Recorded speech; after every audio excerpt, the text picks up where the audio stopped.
박물관 와인 리뷰의 발행인입니다.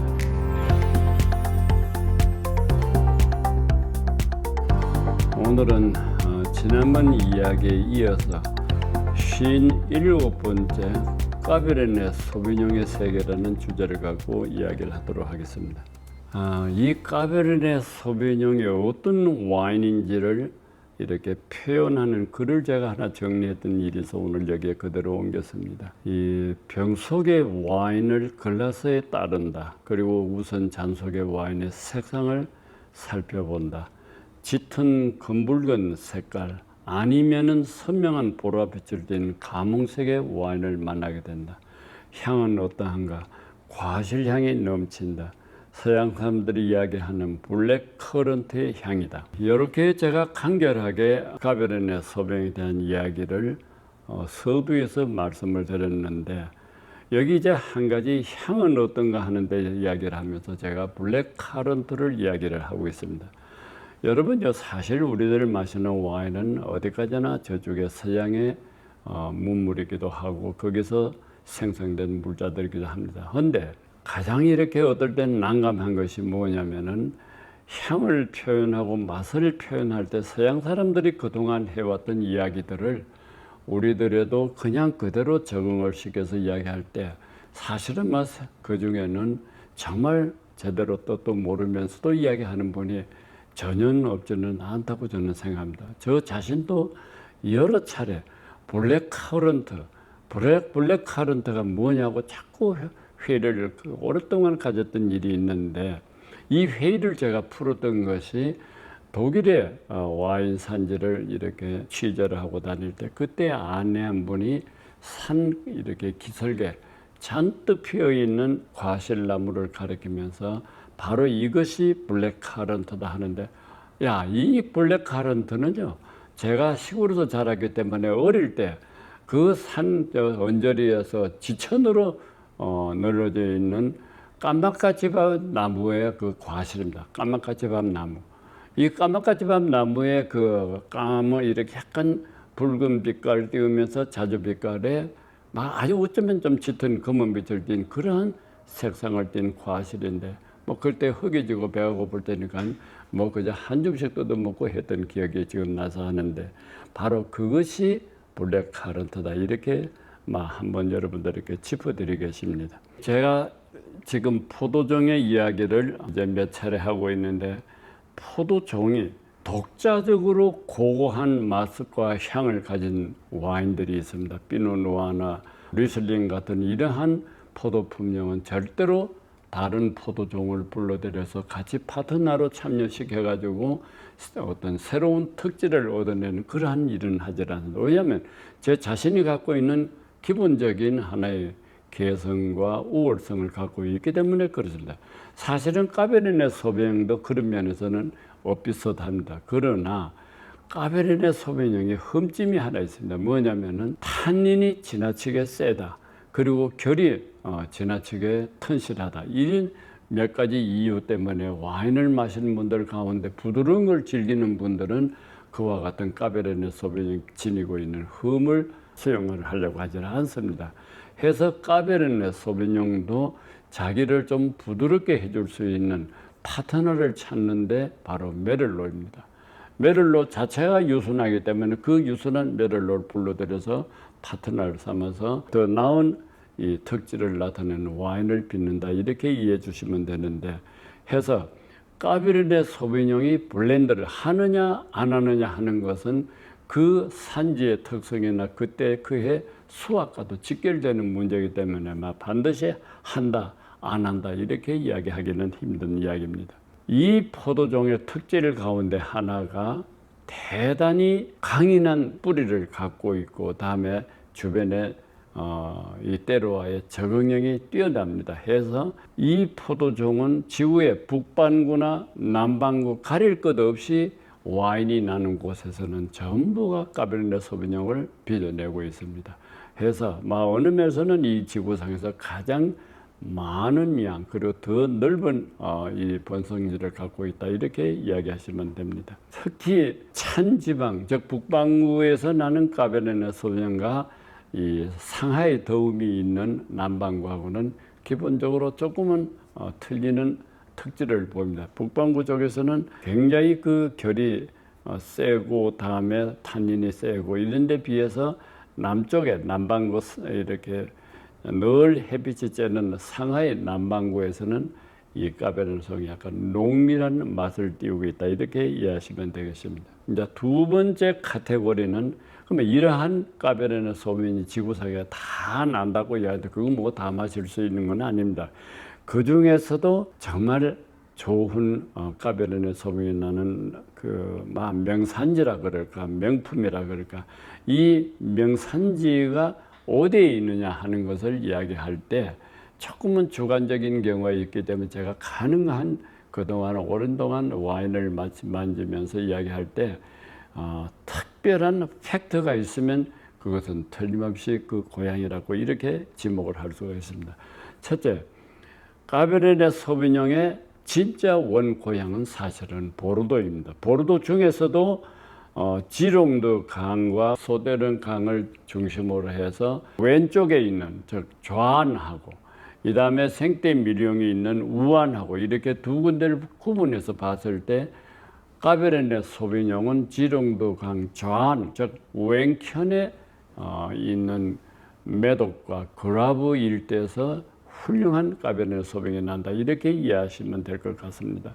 지금 여러분들 그 1855년에 그 유명한 등급 제도가 도입이 되고 그때 그 등급을 받은 와인은 전부가 다 까베르네 소비뇽입니다. 그 까베르네 소비뇽이 나는 곳이 바로 지롱드 즉 메독과 구라브 지역의 샤또에서 나온 것입니다. 해서 최상의 까베르네 소비뇽이 나는 곳은 당연히 보르도고 두 번째 지금 이렇게 흔히 우리가 이야기할 때 새로운 귀족의 와인을 내고 있다는 캘리포니아가 두 번째 까베르네 소비뇽이 이 텃밭이 된다 이렇게 이해하시면 되겠습니다. 이 캘리포니아는요 해안을 따라서 무려 4,000km나 길게 뻗어 있는 이 땅입니다. 해서 북쪽에 한 섹타, 그 다음에 가운데 중부에 또 한 섹타, 그 다음에 남부에 한 섹타 이렇게 세 섹타를 나누어 가지고 AVA 즉 미국의 와인 산지의 호칭입니다. 그 AVA를 세 군데를 주는데 물론 그 안에 또 서브 AVA가 굉장히 많습니다. 북부의 AVA와 다음에 중부의 AVA, 뭐 북부의 중부의 두 개 다 사실은 코스탈 AVA입니다. 즉 해안가에 있기 때문에 이 코스탈 AVA 가운데서 중부와 그 다음에 북부가 가장 훌륭한 이 까베르네 소비뇽을 내는 곳이다 이렇게 이해하시면 될 것 같습니다. 세 번째 나라는 어디냐? 이건 호주입니다. 오스트레일리아의 쿠나와라라는 동네입니다. 쿠나와라는 사실은 사우스 오스트레일리아 제일 이 끝에 있는 동네입니다. 근데 이 쿠나와라가 호주 전역에서 나는 까베르네 소비뇽 가운데서 가장 질 좋은 까베르네 소비뇽이 난다 이렇게 이야기합니다. 저도 이것은 사실은 제 자신이 한 10여 년 전에 호주 와인을 취재할 때 저희들 그 와인 리뷰의 자문위원이신 한테 제가 일부러 물어봤습니다. 호주 안에 어디가 가장 좋은 까베르네 소비뇽이 나고 시라즈가 나는 곳이 어디냐 하고 두 군데를 체크를 했을 때 까베르네 소비뇽 한 곳이 쿠나와라였습니다. 해서 제가 이곳에 가서 하룻밤을 묵으면서 취재를 했을 때 그 많은 다양한 와인들을 시험을 하면서 정말 훌륭하구나 하는 감탄사를 이렇게 내뱉은 일이 오래전에 있었기 때문에 오늘 다시 한번 여러분들의 쿠나와라, 호주의 쿠나와라의 까베르네 소비뇽이 일품이라는 것을 말씀을 드립니다. 이러한 이제 명작의 텃밭이 있다는 것을 말씀을 드리면서 제가 지금부터 실제 이 명작에 나는 와인의 산지하고 그 명작의 와인을 같이 곁들여서 이야기를 하도록 하겠습니다. 제일 먼저 이 지금 여기 4개의 샘플이 나와 있는데 그 샘플 가운데서 첫 번째가 보르도의 뽀이야. 그러니까 이렇게 보르도는 6개의 그 패밀리 소비 와인의 그룹핑이 형성이 되어 있는데 그 중에 한 그룹의 이름이 메독 플러스 걸라브 지역입니다. 그래서 메독과 걸라브 지역에서 나는 뽀이약은 그 안에 들어있는 산지입니다. 해서 뽀이약의 와인 샤또 바타이에, 샤또 바타이에가 이 브랜드고 바타이에에서 나는 까베르네 소비뇽이 74%가 들어있는 오늘 와인을 샘플로 내놓았습니다. 빈티지가 2018년이고 다음에 이 포도의 종은 까베르네 소비뇽이 74%, 그 다음에 메를로가 23%, 그다음에 뿌띠 베르도가 3%. 그래서 세 가지의 포도종으로 블렌드한 것인데 여기에 보면 앞에 그랑크류로 되어 있다. 즉 보르도의 그랑크류는요 1855년에 나폴레옹 3세가 파리에서 세계 무역 박람회를 할 때 그때 이쪽에 보르도에다가 와인을 올려 보낼 때 반드시 등급을 매겨서 올려 보내라 해가지고 그때 주어진 등급이 유명한 1855년의 등급입니다. 그 등급을 받은 샤또가 전부 다 61개, 61개의 샤또들이 있는데 그 중에서 1등급, 2등급, 3등급, 4, 5등급 5개 등급으로 클래시피케이션을 했는데 오늘 여기 나온 샤또 바타이어는 제5등급에 해당하지만 그랑크리 와인입니다. 해서 이 전체 61개 샤또 가운데 하나라는 것은 엄청난 이 애드밴티지를 할까. 이 사람들은 아마 광고 하나 안 하고도 이 프랑스 정부가 품질을 보장해주는 그러한 샤또요다 하는 것을 참고로 말씀을 드립니다.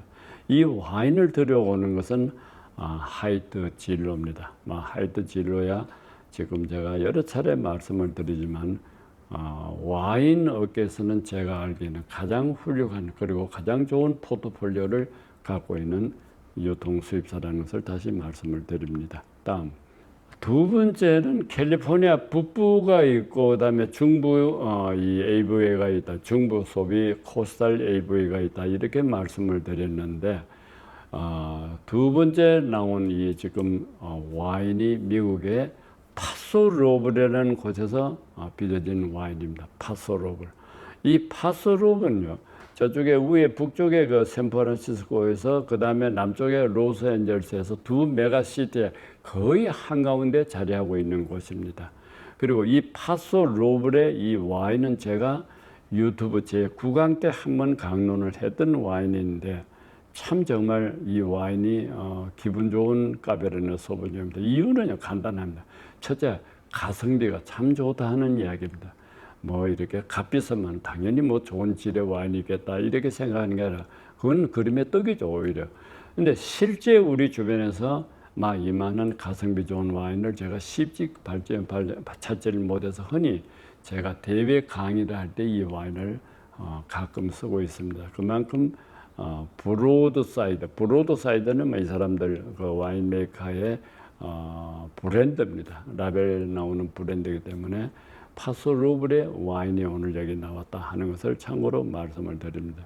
이 와인은 또 역시 까베르네 소비뇽이 82%, 메를로가 12%, 말빅이 6% 이렇게 세 개 포도종으로 보르도 스타일의 블렌딩을 했다는 걸 말씀을 드리고 오크통에 들어가서 18달, 18개월을 보낸 거로 되어 있습니다. 이제 세 번째 이렇게 샘플로 나온 와인은 이쪽에 캘리포니아 북부 코스탈 AVA, 그러니까 북부 해안 지역 AVA의 하나가 되는 레이크 카운티에서 나온 와인입니다. 아마 여러분들 레이크 카운티라면 얼른 이렇게 감이 안 잡힙니다만은 제가 다시 한번 정리를 해드리면은 북부 코스탈 AVA, 그러니까 북부의 미국의 대표적인 와인 산지를 굳이 이렇게 지명을 거명을 하라 그러면 한 4군데 정도를 이야기합니다.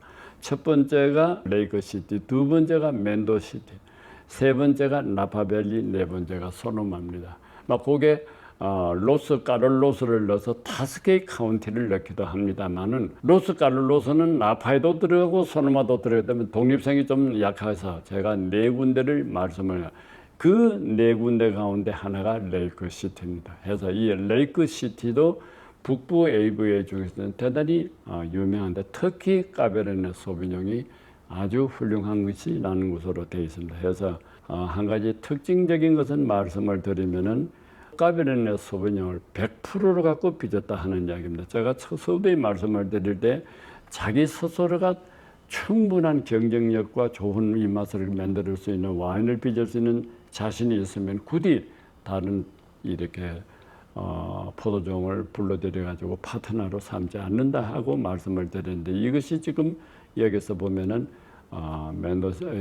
레이크 시티에서 나는 포도종으로 100%를 까베르네 소비뇽으로 담았다, 이렇게 이야기를 하고 있습니다. 그래서 아마 이 와인이 어느 면에서는 대단히 이렇게 질적으로 또 미국에 이렇게 북부의 캘리포니아 와인이기 때문에 이 가성비나 믿음이 아주 훌륭한 와인이라고 여겨집니다. 이제 네 번째 마지막으로 아까 조금 전에 말씀드린 대로 호주의 쿠나와라가 있습니다. 이 사실은 호주의 쿠나와라는요, 다른 것보다는 특이한 좀 와인 산지입니다. 제가 오래전에 여기 한번 들렸을 때 이렇게 보면은요, 다른 데 와인 산지는 거의 산악지대나 혹은 그 속에 있는 골이나 골짜기에 이렇게 혹은 이렇게 연속되는 언덕에 이렇게 포도밭이 발달되어 있는데, 이 쿠나와라는 그냥 광활한 평지에 포도밭이 자리를 잡고 있습니다. 그리고 저 멀리 한 60km 떨어져서는 바다가 있습니다. 그래서 이 쿠나와의 특징을 굳이 하나를 이야기하라 그러면은 이 토양입니다. 이 붉은 표층을 갖고 있는 테라로사라는 토양인데, 사실은요, 테라로사가 있다 그러면은 굉장히 좋은 질의 이 포도종이 난다, 이렇게 이야기를 하고 있습니다. 왜냐하면은 아마 그 테라로사의 물기를 흡수하는 것, 그다음 그 다음에 중층에 이렇게 들어가면은 석회질 있고 제일 기저에 있는 램, 그러니까 진흙이 깔려져 있기 때문에 그 흡수 잘 되는 물이 지층을 타고 들어가서 저 밑에 마지막에 이렇게 진흙에 물기를 지니고 있으면 포도나무가 뿌리에서 그 물기를 빨아가지고 아주 좋은 열매를 맺는다, 이렇게 이야기를 하고 있기 때문에 해서 쿠나와라의 레드 와인이 까베르네 소비뇽이 오늘 여기에 샘플로 나와 있는데, 이 와인을 가지고 오는 수입 유통사는 BK 추레딩입니다. 그리고 브랜드 이름은 이스테이트 피닉스로 되어 있습니다. 이스테이트 피닉스 2021년 빈티지고, 이 역시 아까 제가 여기에 레이크 시티에서 이야기하듯이 이 쿠나와라에서도 100%의 까베르네 소비뇽을 갖고 이 와인을 담았다, 이렇게 되어 있습니다. 그리고 수입 유통사는 BK 트레이딩입니다. BK 트레이딩은 저희들하고 코리아 와인 챌린저에서 아주 좋은 파트너로 일하고 있다는 걸 참고로 말씀을 드립니다. 이제 끝으로 제가 이 이야기를 언제든지 마무리할 때 과연 이 까베르네 소비뇽에 가장 적합한 이렇게 매칭 파트너, 즉 음식을 와인을 마실 때 같이 거기에 곁들여지는 음식에 어떤 파트너가 있겠느냐 하는 이야기인데, 원칙은 컬러링 매칭입니다. 컬러링 매치, 즉 색상에 맞춰서 음식을 매칭하면 가장 완벽하다, 이렇게 이야기를 하는데, 까베르네 소비뇽은 전부가 색상이 붉습니다. 검붉은 색상 혹은 남빛 색상을 띠고 있는 그러한 와인이기 때문에 붉은 색상에는 붉은 육질의 고기들이 가장 좋은 매칭 파트너가 된다, 이렇게 이야기합니다. 그렇게 한다면 이렇게 낱낱이 이야기하면은 소고기, 양고기, 돼지고기 이러한 육류가 조금 탄닌이 있고 그 다음에 질감이 넉넉한 까베르네 소비뇽한테는 아주 잘 맞는 파트너가 된다, 이렇게 여겨집니다. 제 이야기를 끝내겠습니다.